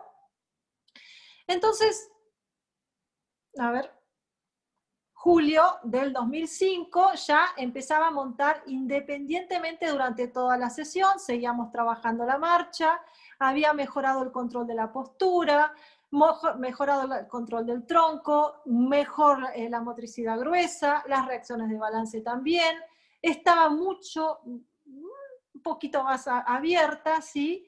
Pero lo que había empezado a hacer era que ya no obedecía tanto, o sea, ya como que estaba medio aburrida arriba del caballo. Entonces me acuerdo, porque la veo como si fuera hoy, que miraba a ver cómo caminaba la yegua, entonces se torcía todo para un lado, se iba todo para el otro, era como que ya se movía mucho. Entonces dije, acá tenemos que hacer algo, porque veía como que habíamos logrado un buen avance, pero estábamos ahí. Pero fíjense de que ella pasaron pocos meses de cuando había empezado. Acá había mucha tela, o sea, había mucho para construir en ella. Siguiente, por favor. Entonces dije, ¿qué vamos a hacer con Vicky? Y se me ocurrió, no sé por qué, cambiarle el estímulo. Dije, vamos a hacer una cosa, la vamos a desafiar desde el punto de vista postural. Y vamos a cambiar al caballo. Entonces, dije, el caballo le tiene que dar otro tipo de estimulación para poder seguir avanzando en lo que es su recuperación. Entonces, en esa época, hoy lo hubiera hecho el paso un poco más gradual, es decir, hubiera pasado de Serena, que era una yegua muy alta, a uno un poquito más medianito. En esa época encontré un pony que era grandecito, y que tenía una linda base también de soporte, pero era un pony, ¿sí? Obviamente le anticipamos que íbamos a cambiar de caballo, se lo presentamos, hicimos todo una cosa, no es que fue de un día para el otro, y en octubre finalmente cambiamos a Bonita, se llamaba esa pony divina. Me acuerdo como si fuera hoy, lástima no la filmé, que la sentamos arriba de la yegua y fue como el día 1 de cuando empezamos en ese marzo con Vicky y con Serena. O sea, el control del tronco, la incoordinación, la inestabilidad, era como volver para atrás en el tiempo. Entonces dije, claro, ¿por qué? Porque le había disminuido la superficie de apoyo y cuando empezamos a caminar, obviamente le cambié el ritmo. Entonces, nada, fue volver a empezar. Y así fue como ella empezó a evolucionar más. Entonces ahí, por eso digo, fue un antes y un después, porque si nosotros nos hubiéramos quedado en Serena, quizás nunca hubiéramos llegado a eso. Entonces, siguiente por favor, seguimos aumentando los desafíos. Ella, en diciembre de ese año, mejoró el equilibrio, la estabilidad del tronco, todo lo que veníamos trabajando y le dimos las riendas. Pasó de hipoterapia a montaterapéutica. Fíjense que la yegua, si ustedes la ven en esa foto, tiene una muy buena estructura, no era un pony de los más chiquititos. Así que bueno, empezamos a darle, a facilitar lo que era la monta independiente, pero no solo arriba del caballo, o sea, ella encontraba su yegua cerca de la rampa, la llevaban hasta el medio de la pista, ahí la cepillaban y después montaba. Terminó, siguiente por favor, si querés ir pasando, Fer, terminó yendo a buscar la yegua a la otra punta de la pista, que eran unos, no me acuerdo cuántos metros, pero fácil unos 40 metros, porque era una pista gigante, y la traía hasta el medio de la... O sea, ella entraba a la pista, caminaba hasta el fondo, volvía al centro de la pista, o sea, todo eso practicando la marcha. Y fíjense, si ustedes observan las fotos, cómo es la base de sustentación. O sea, ella ya camina de manera normal. Y en septiembre del 2007, me tapa así, del 2007, ya esto es una de las últimas sesiones, ella ya llegaba, había cambiado de pony, llevaba su caballo, lo limpiaba todo sola, montaba, había empezado a hacer el trote, participaba, puedes ir pasando, Fer, si querés, participaba en juegos con otros otros pacientes en el centro de la pista. Perdón, ahora volví un segundo para atrás, perdóname, Fer, te hice lío, porque quería que vean una cosa. Fíjense, la anterior, fíjense cómo la profesora ya está a una cierta distancia de ella. Antes estábamos pegadas al lado de ella y con un lateral, y después ella fue ganando control y nos fuimos separando también del caballo, con lo cual fue ganando independencia. Siguiente, y hasta la de la manzanita. Como ven, a mí me encanta explicar el caso de Vicky. ¿Por qué? Porque con razonamiento logramos que ella, que insisto, tenía mucha tela para construir, avanzó de una manera increíble. Y la verdad es que recuperó, te diría, el 90% de sus funciones. Quedó con una pequeña dificultad en la mano derecha, casi la disartria tampoco se sentía, y la verdad que motrizmente estaba súper independiente. Lograba jugar con amiguitos en el colegio, se comunicaba mejor, o sea, todas las áreas que trabajamos, la verdad que obtuvimos lo que buscamos. Así que bueno, siguiente, con esta terminamos la charla de hoy. Espero que les haya resultado útil haber colaborado con algún concepto por ahí nuevo, por ahí cosas que ya escucharon, pero bueno, me gustaría un poco escucharlos a ustedes ahora. Bueno, Verónica, antes de pasar a ese ciclo de preguntas, me gustaría nos cuentes un poco de cuál es tu lugar, qué servicios ofrecen, un poco esa parte, si están dando algún curso. Bueno, nosotros estamos en el Club Hípico San Martín, que es sede de la Federación Ecuestre Argentina en Buenos Aires. Es un club que tiene equitación convencional y el área de equinoterapia, y trabajamos en todas las áreas, en hipoterapia, montaterapéutica y equitación adaptada. Y justamente la idea, lo lindo de trabajar en un club, es que muy rápido logramos la inclusión, porque cuando los vamos acompañando en el proceso, rápidamente, o sea, cuando llegan a lo que es montaterapéutica más avanzada, ya comparten clases con otros alumnos convencionales, entonces enseguida ya estamos todos como muy mezclados y eso está muy bueno. Ok, bueno, ahora los invito a quienes deseen participar a través de algún comentario o pregunta. Este es el momento.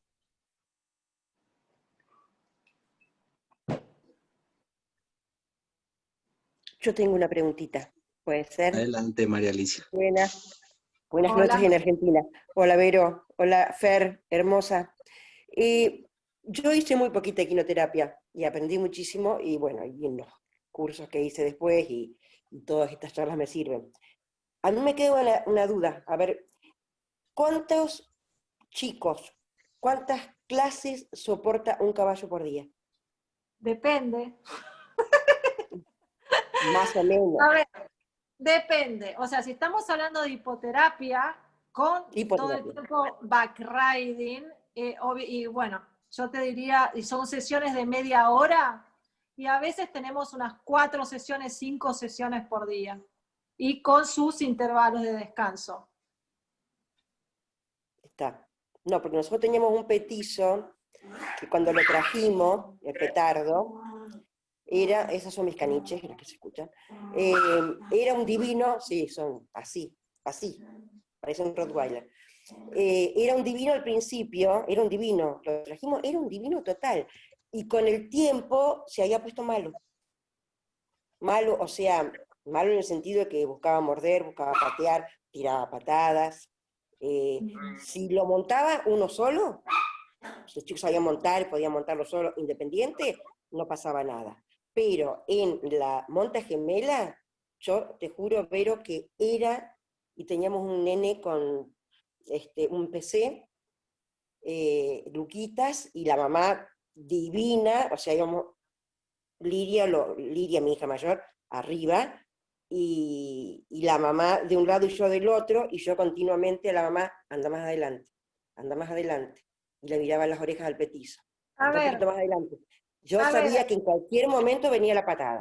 Es que ahí te está dando la pauta, no es un caballo, los caballos se cansan, no es por ahí natural para ellos. Hay otros que sí, hay otros que no. Entonces nosotros hemos tenido caballos que realmente, como el que tenemos ahora, que está acostumbrado y no pasa nada, y otros que hemos tenido que cambiar porque no se cansan, no les gusta el peso atrás, la gente al lado, se aburre, ya saben que van a hacer algo tedioso. Sí. Entonces, es un proceso dinámico, por eso hay que ir evaluando y hay que ir observando, como decías vos, todas las actitudes del animal para evitar cualquier tipo de... Sí, era un parto. Yo terminaba agotada del terror de que el caballo tire una patada, que patee a la madre. Eso fue mi gata. Estoy rodeada de animales, Vero. Gracias, Vero. Hermosa la charla. Divina. Gracias. Y aprovecho porque tengo que ir a alimentar mis perros. Así que, Fer, Vero, Ale, beso. Me voy. Chao, chao. Okay. Le vamos a dar la palabra a Coti. Adelante, Coti.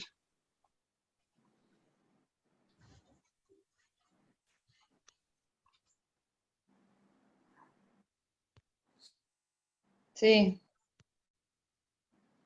Hola, Coti, ¿estás por ahí? ¿Qué? Laura, ahí la estoy admitiendo porque se ve que se desconectó. Ahí le estoy admitiendo a Coti. Y la estoy escuchando a Laura. Perdón.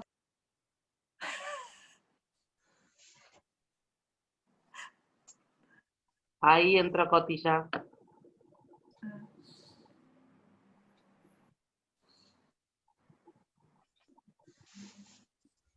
Coti, ¿quería hacer alguna pregunta?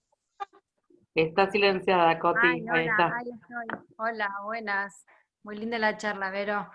Che, te Gracias, hago una Coti. pregunta, porque siempre está el tema de la utilización de casco, ¿no? En Sí. pacientes así severos. Yo soy partidaria a que todos los pacientes, dentro de lo que se pueda, utilicen el casco, pero ¿cuál es el límite para qué pacientes o hasta dónde vos tenés que sentir el control cefálico para colocarle un casco o no? Buena pregunta, Coti. En realidad, sí, muy buena. En realidad, cuando tienen un control cefálico parcial, no, todavía no. Es decir, cuando esa cabecita todavía ves que tiene algún drop, se cae, o cuando vos todavía necesitas el 80% del tiempo estar controlando, absolutamente no. Cuando ya vos ves que empieza a activar realmente y que se mantiene, y que ya tu control es casi nada, por ahí es una información que le das, yo probaría, y de hecho lo hacemos, con los cascos de bicicleta, con cascos que son muy livianitos. Entonces le das menos peso, y ahí probás, si ves que eso todavía no está para soportar un casco. Capaz que nunca va a poder usar un casco, o capaz que en el futuro sí, pero por eso te digo, a veces es prueba y error, pero básicamente es como te lo expliqué. Sí. Pasa que a mí lo que me suele pasar es la barrera esa de no quiero volver para atrás. O sea, si yo conseguí el control cefálico en la mayor cantidad del tiempo de la sesión, el ponerle el casco, pienso lo mismo, los de bicicleta son más livianos, y tras que a ellos les resulta difícil, por todo lo que tenga que ver con lo sensorial, de ponerles el casco, sacárselo, ponérselo, entonces bueno, tengo que tener como más en claro en qué momento ya determinar, bueno, sí, ya puede tolerar el peso de un casco.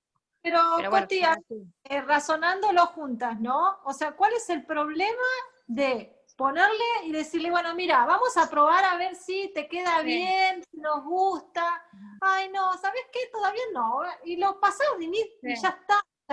A veces pasa más por uno que por ellos. Entonces me parece que yo no tendría miedo en probar. Lo que a mí mi planteo es que ellos toleren no solo el peso, sino lo que tiene que ver con la textura, ¿no? De la colocación del casco, de la presión. Nada más que eso, es hacerlos pasar por esa situación para después volvérselo a sacar. Pero bueno, sí, es así con todos los pacientes, prueba y error. Totalmente. Y tratando siempre de ser lo menos invasivos posible. Inclusive, si te parece, hasta ponerle un sombrerito. Ellos usan sombreritos en general. Vienen a las sesiones con sombreritos. En realidad, lo sensorial, si no tiene tanto peso o no tiene algo que le raspe o algo, no debería molestarlo. Es más que nada el peso. O sea, el tener algo con más sustancia arriba. Sí. Bueno, a mí me dio resultado que la mamá lo coloque en casa, un ratito, un día, otro ratito otro, y así hasta que vayan incorporándolos y que sea placentera la terapia, ¿no? Claro, totalmente. Sí. Bueno, gracias. No, a vos. Ok, Marcela, adelante si quieres activar tu micrófono. Hola, ¿qué tal, Vero? ¿Qué tal, Fer? Gracias, Ale. Hola. Bueno, me gustaría, Vero, que nos comentaras un poquito el tema de las convulsiones. ¿Cuándo sí, cuándo no? ¿Qué control hay que tener? ¿Qué cuidados hay que tener? Sí, podría... Sí, es re interesante el tema. Podríamos estar media hora más. Pero básico, para hacerlo más didáctico y simple posible. En realidad ya sabemos que si las convulsiones no están controladas, es una contraindicación, ¿sí? Absoluta. Ahora, voy a explicar dos cosas. Uno, cuando nosotros tenemos pacientes con convulsiones, o sea, que sufren y que están medicados y están controladas, de todas maneras tenemos que saber todas las características de ese tipo de sintomatología. Es decir, cómo aparecen, cómo son, si son generalizadas, si son parciales, o sea, todo lo que tiene que ver con la historia por las dudas. ¿Por qué? Porque en algún momento esos pacientes crecen, se modifica el dosaje de la medicación, lo que fuere, y entonces puede aparecer la sintomatología. Entonces yo por un lado tengo que tener un conocimiento completo de cómo es eso de base. Por el otro lado, si no está controlada y es una epilepsia de tipo parcial, ¿qué quiere decir parcial? Que es de solamente una parte del cerebro es la que está produciendo esta hiperestimulación y por lo tanto la sintomatología afecta solo una determinada parte del cuerpo. ¿Qué puede ser? Un brazo, puede ser ¿cómo se dice? Un pestañeo, puede ser algo que no involucre a todo el cuerpo. Y no solo eso, sino que no hay pérdida de conciencia. Entonces, si existen estas condiciones y no está controlada, puede montar. A ver si se entendió o hice lío al final. Por ejemplo, yo tengo un paciente que tiene una epilepsia refractaria, ¿sí? Y, o sea, no hay manera, le están buscando todo tipo de medicación y no las logran controlar 100%. Y su manifestación es esto, cada tanto, y no siempre, hiperextensión de los miembros superiores y nada más. No pierde la conciencia, sigue activo, o sea, a lo sumo sí queda un poquito más cansado, pero no es que eso modifica demasiado.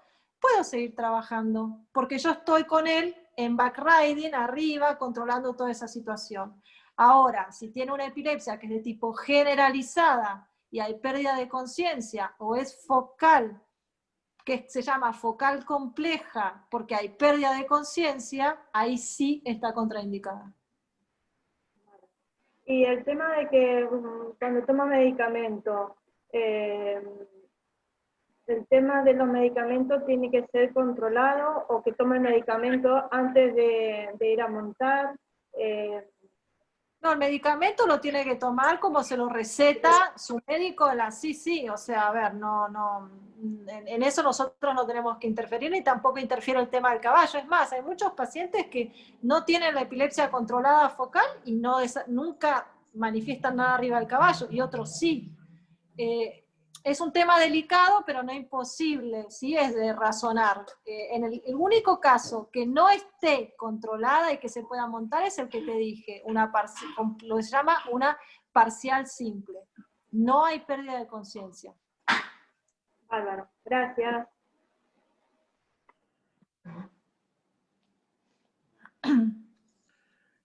¿Alguien más que quiera activar su micrófono para hacer alguna pregunta o comentario?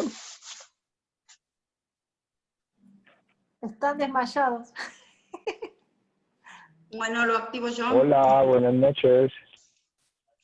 Buenas noches. ¿Me oyen? ¿Sí?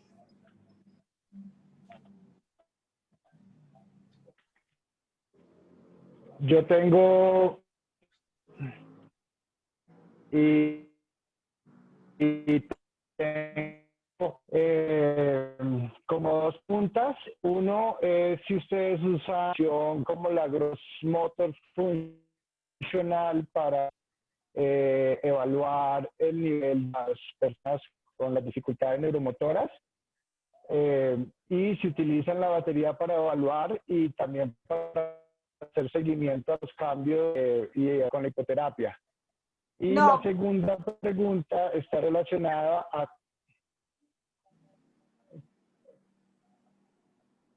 La segunda pregunta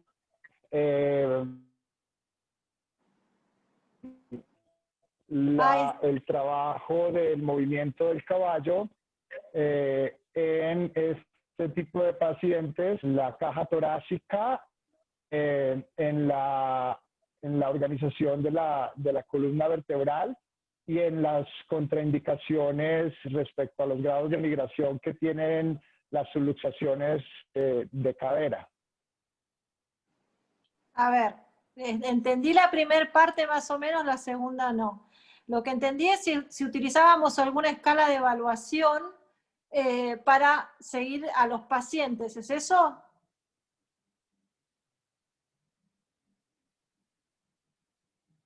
¿Me escuchás?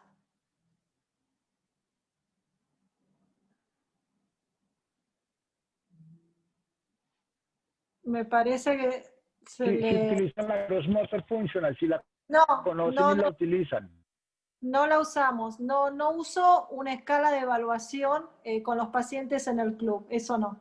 La tiene después, o sea, cada paciente tiene un seguimiento aparte con lo que es su fisioterapeuta o su kinesiólogo de base.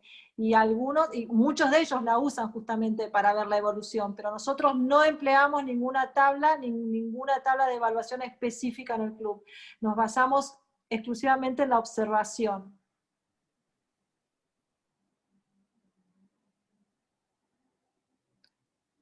¿Me escuchás?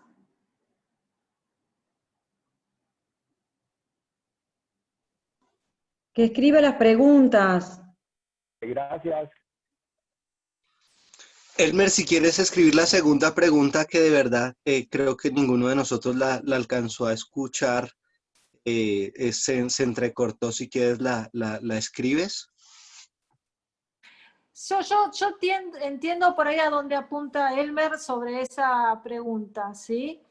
En realidad estaría muy bueno poder realizarlo y organizarse en ese sentido para realizar estas evaluaciones periódicas, ¿sí? Probablemente trimestrales, semestrales, para seguir la evolución de estos pacientes en ese ámbito. El tema es en la práctica.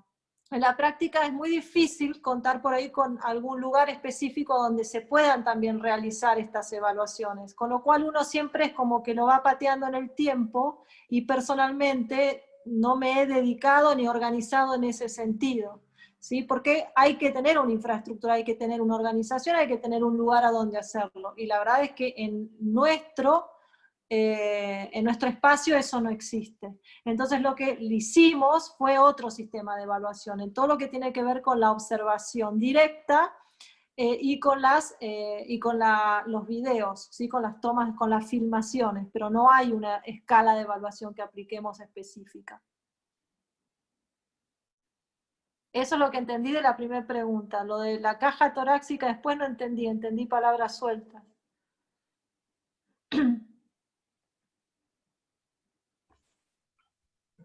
Y algo de luxación de cadera. Sí.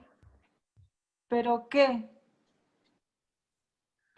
En una de las charlas que dio Elmer hablaba de los movimientos de la caja torácica, como que lo ponía como algo muy importante en cuanto al eje corporal, como tanto así la cadera. Entiendo que debe ser por ahí la pregunta.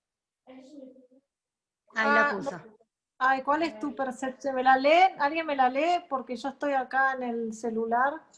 Ok, la pregunta dice, ¿cuál es tu percepción del impacto del movimiento del caballo y el uso de facilitación neuromuscular en la caja torácica en estos pacientes severos?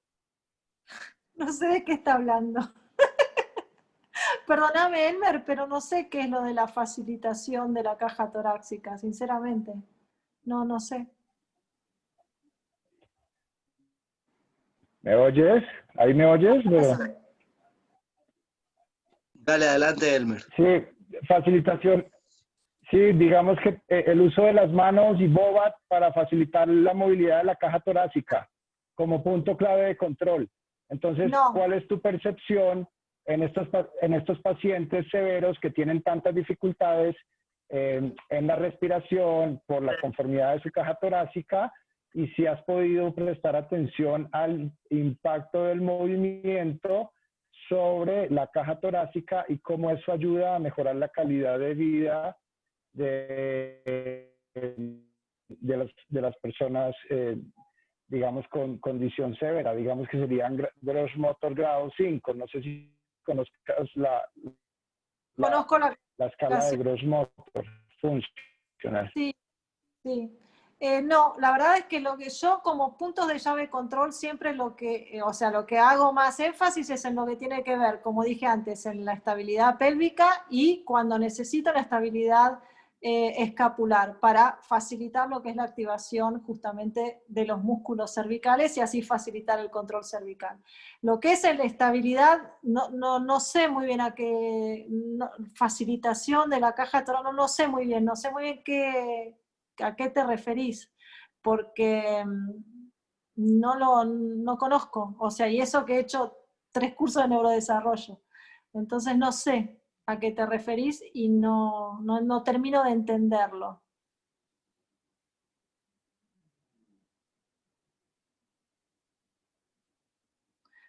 Se me queda congelada la imagen de él. Bueno, vale. No, es que me reinteresa, o sea...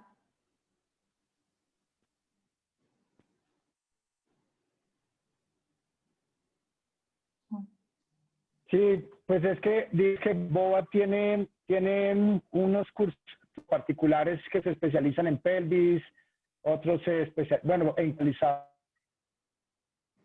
hay un especializado en caja torácica, utilización de caja torácica y plexo cervical. Incluye cintura escapular. Y bueno, como... Ay, qué pena que se le corte.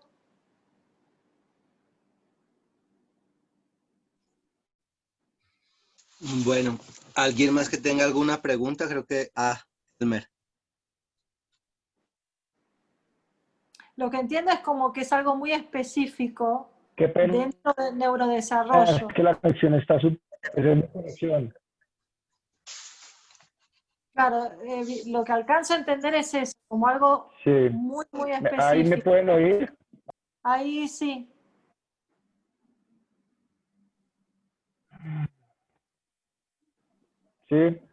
Sí. Bueno, no, tenía como ese desarrollo con la hipoterapia, que me parece bastante interesante. Yo soy fisioterapeuta y estoy especializado en BOBAT, en neurodesarrollo. Y hago hipoterapia, ¿no? Y me parece, hay algo que de repente me he dado cuenta en estos años, y es el impacto en estos pacientes severos sobre la caja torácica, cómo el movimiento ayuda a la movilización de la caja torácica y cómo eso ayuda a mejorar la respiración, a mejorar la deglución, a mejorar, digamos, el confort, columna vertebral a los niveles básicos, ¿no? y la ayuda digamos, a la estructura de la caja, a la elongación, a la elasticidad de la caja torácica y demás. Claro, o sea, sí, bueno. eso lo entiendo como algo, o sea, como algo que la biomecánica del caballo justamente lo que hace es movilizar todo esto, pero yo pensé que vos te referías a una técnica de facilitación específica o de toma o de algo que vos hacías con los pacientes para eso, además, no que era algo natural que se producía por el movimiento del caballo. Sí, digamos que se pueden combinar las dos. Se puede combinar facilitación de la caja con el movimiento del caballo. Bueno, me interesa que me lo enseñes.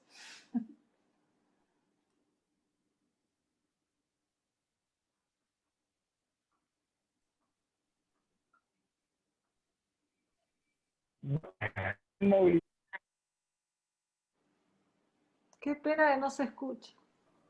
Elmer, quizás si apagás la cámara se escucha mejor, ¿eh? Si dejas solo el audio, quizás se escucha mejor. ¿Me oye?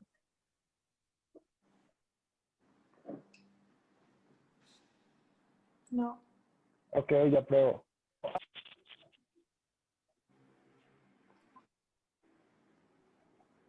¿Ahí me oyes? Ahí sí.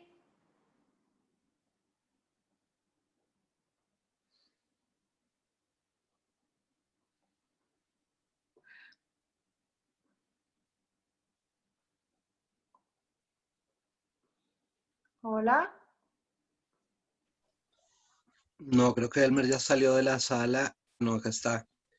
Elmer. Y ahí.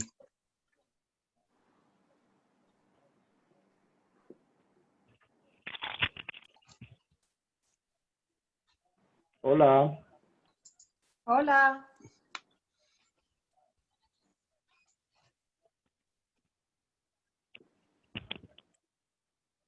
Hola, hola. Hola, hola. Hola. Sí, te escuchamos. Sí, Si no, Coti, no, qué pena con mi conexión, qué pena que está súper mal la conexión. No, te decía que acá en Colombia hay un curso especializado de BOBAT en movilización de caja torácica. Y está bien interesante, que veo que te gusta también, te gusta mucho ir al detalle. Te gusta ir al detalle y tienes formación en NDT, pues vale la pena que lo mires. Yo lo hice, y cuando hice el curso de movilización de caja torácica me fui de una vez al movimiento del caballo. lo he aplicado mucho con el movimiento en estos pacientes severos que tienen tantas dificultades en la caja torácica, y el impacto digamos, en todo el sistema respiratorio es súper positivo, y el impacto en las habilidades de deglución es súper positivo. Y bueno, tú ya sabes que ellos necesitan mucho trabajo en esa área para ayudar a prolongar mucho sus años de vida, ¿no? Y su calidad de vida. Y ha sido maravilloso. Te preguntaba y pues nada. Me parece, viste que nunca se termina de aprender. Esto es lo fascinante, ¿no? No había escuchado, acá en Argentina realmente no lo había escuchado, entonces no entendía lo que me hablabas. Pero bueno, te agradezco y me voy a tener que ir a Colombia a hacer el curso. Es muy bueno, lo dicta una fonoaudióloga. Acá en Colombia están los cursos de NDT de la Asociación Norteamericana, y este curso especializado de caja torácica lo dicta una fonoaudióloga instructora de NDT. Bueno, más adelante si quieres saber te puedo darle el dato, es muy, muy bueno, te va a servir mucho. Sí, encantada. Gracias. Muchas gracias. No, a ti gracias por la charla, muchas gracias. No. Bueno, Vero, muy linda tu charla. Importante porque son cosas a tener en cuenta de lo muy bien que se puede hacer y de lo muy mal si no se tienen en cuenta estas cosas. La técnica Bobat. Sí, Bobat es lo que más funciona, o sea, con Bobat explica equinoterapia. Similar. Es algo así como la técnica de Castillo-Morales, pero con puntos para favorecer, ellos le llaman facilitadores. Hay muchos chicos muy preparados, excelentes, kinesiólogos con esta técnica. Sí te ayuda, es muy buena, hay que saberla porque es una técnica certificada y muy cara. Para nosotros es inalcanzable porque está en dólares, te aviso. Sí. Yo en su momento, cuando éramos ricos, en el 1 a 1 la pude hacer en la de Castillo. Ya somos pobres, entonces no podemos. Pero es muy buena y da muy lindos los resultados que dan. Siempre estuve en esa técnica, pero nunca llegué porque me dediqué a hacer Bobat. Y bueno, eso era, aparte está en Córdoba, si no me equivoco. Castillo Morales, ¿no?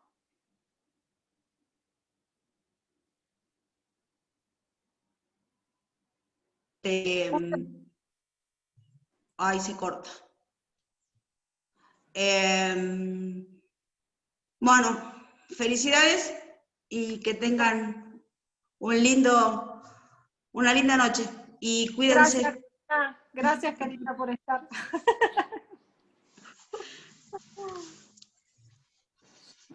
Ok. ¿Alguien más que tenga algún comentario, alguna pregunta?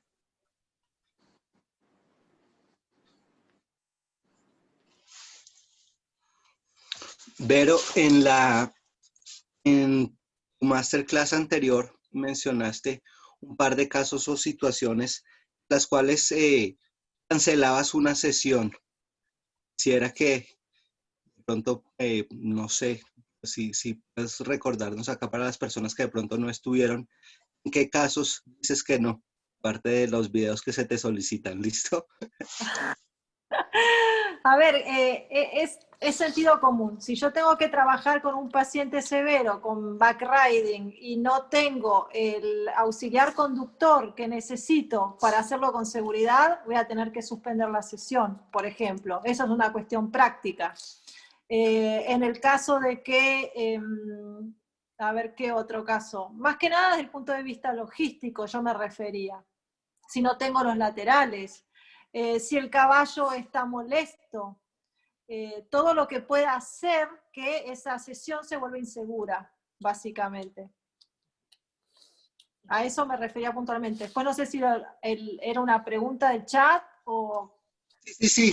No, era obviamente para que les comentaras como sé que acá hay algunas personas que no estuvieron en esa charla, que les detallaras un poco esas situaciones que considero En también son realidad, importantes. claro, lo que hice hincapié justamente es el tema de seguridad, que todas nuestras variables, que son muchas cuando nosotros estamos trabajando en la pista, que no tienen que ver solamente con el animal, tienen que ver también con las personas que nos ayudan, con los factores climáticos, por ejemplo, con otras cuestiones. Entonces nosotros, si en ese momento no tenemos todas las condiciones dadas para poder trabajar con seguridad, explicarle a los padres que hoy esa sesión se suspende.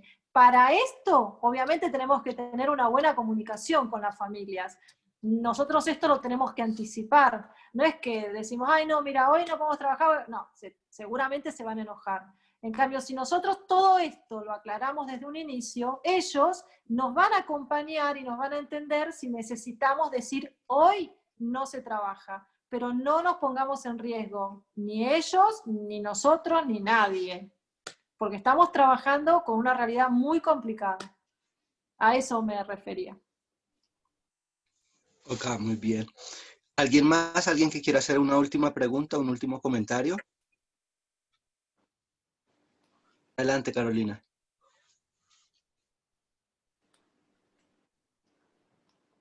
Hola, Vero. Por ahí lo voy a comparar con una cosa que no tiene nada que ver, pero como empezaste a hablar desde acomodar la pelvis, ¿no? Una cosa que se me ocurre que lo comparo con el tema de yoga. Si vos vas trabajando al paciente desde la pelvis, todo para arriba, es como, yo me imagino como que se va acomodando todo hasta abrir la caja torácica, las cervicales, ¿no? ¿O estoy diciendo cualquier cosa de eso?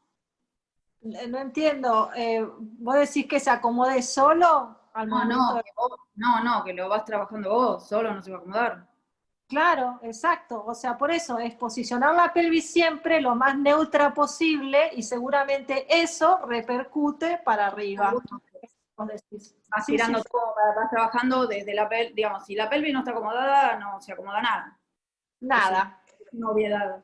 Pero en Exacto. esos pacientes funciona también así, aunque ellos solos no lo puedan hacer, digamos, aunque lo tenga que hacer el terapeuta.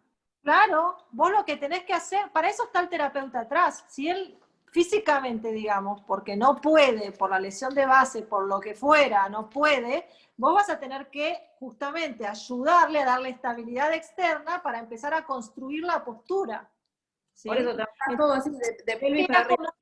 Acomodando para que empiece a fortalecerse la musculatura, a ganar todo lo que estábamos explicando antes, para después poder estar más libre y sin tanto control externo. Pero primero el control externo se lo tengo que dar yo. Si yo lo dejo solo, se va para cualquier lado. O sea, nunca lo va a lograr. O no lo va a lograr con seguridad, o va a tener miedo, y va a aumentar el tono, va a empezar a crear compensaciones, un desastre, o sea, se vuelven una... aparte, esto hay que sentirlo, ¿sí? Es mucha sensación. A mí lo que me pasa es que yo lo siento, amén de lo que estudié, pero también es sentirlo, es sentir que estás poniendo, es como si lo moldearas, ¿no? O sea, claro, monto con un paciente muy severo, por ahí es como que lo voy sintiendo, lo voy acomodando y ya se va alineando, no lo sé. No sé cómo explicarlo. Por eso muchas clases, todas las clases de prueba y evaluación, siempre las hago yo, en primera instancia con pacientes severos, porque necesito sentirlos. Y después los derivo a quien corresponde, pero ya tengo idea del paciente en mi cabeza y en mi memoria. ¿Sí? Exacto, en tu memoria, sí, ok. Y ahí creo que, no sé si Chata comentaba, Pilates también, todo, o sea, todo lo que nosotros aprendemos y utilizamos como herramientas le sirven a nuestros pacientes, la respiración, la conciencia, ¿sí? Está bueno. Lo comparé con yoga porque me lo imaginé cuando hablaste de la pelvis, de la postura, dije, bueno, es lo mismo, pero que lo hace un terapeuta, no que lo hace el paciente solo. No, y ahí, claro. Ahí como que se acomoda todo y te da un beneficio, hablando de lo que decía este chico de la caja torácica, digamos. También se abre a caja torácica, todo. La respiración, circulación, todo. Sí. Bueno, aparte no tenemos que olvidar que son niños, en el caso este severo, de que vienen con compensaciones y vienen con una postura, una mala postura, ¿sí? Entonces, cuando nosotros comenzamos a trabajar, los músculos se van acomodando, se van relajando y vamos brindando equilibrio. Tal cual, es como dice Karina, le vas enseñando a lo que es correcto. Ellos están acostumbrados a estar en posturas viciosas, digamos, Claro, en contracturas, con un montón de cosas. Entonces, volverlos al equilibrio cuesta, pero es acostumbrarlos. Por eso es muy importante también, insisto, no importa el nivel cognitivo, lo que nosotros pensamos que entienda o no entienda, nunca subestimemos a nadie. Contémosles, hagámoslos partícipes, ahora vamos a hacer así, mira, ahora te voy a controlar un poquito acá, te voy a ayudar con la cabeza, o sea, hablemosles, porque es fundamental, o sea, no son paquetes. Aparte de tener en cuenta que nosotros, con todo este paso y esta de movimiento tridimensional que tiene el caballo, vamos formando nopcias. Les vas enseñando qué es. Hoy con la conexión estamos para atrás. Imágenes del cerebro de los mecanismos de locomoción, que es lo que necesitamos y buscamos. Exactamente. Bueno, ok, gracias.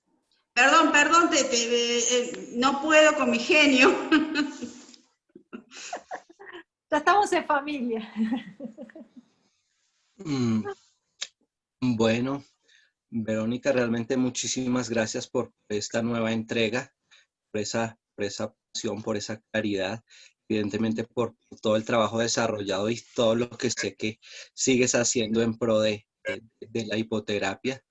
El grupo y el equipo con el que trabajas también sé muy profesionales y bueno, esperemos que en poco tiempo haya movilidad para que acá en Colombia están bienvenidos también, para que hagan y tomen los cursos pertinentes o se capaciten o también traslademos a algunas personas, inclusive hay algunas de las capacitaciones de Elmer en las plataformas también para que vean un poco la parte de la biomecánica y todo lo que le está hablando un poco del tórax.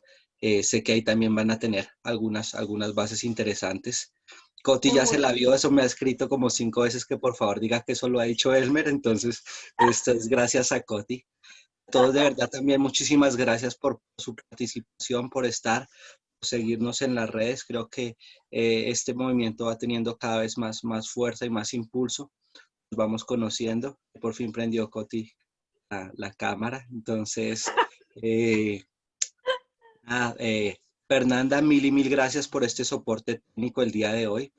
Si no es por ella, ninguno de ustedes puede ingresar. Entonces, esta grabación también es gracias a Fer. Y de verdad, a todos muchas gracias por su acompañamiento. Ahora vamos a pasar a un proceso que es donde Fer termina la grabación acá. Pasamos a un proceso que es de gratitud y hasta aquí llegaron las preguntas. Bueno, yo creo que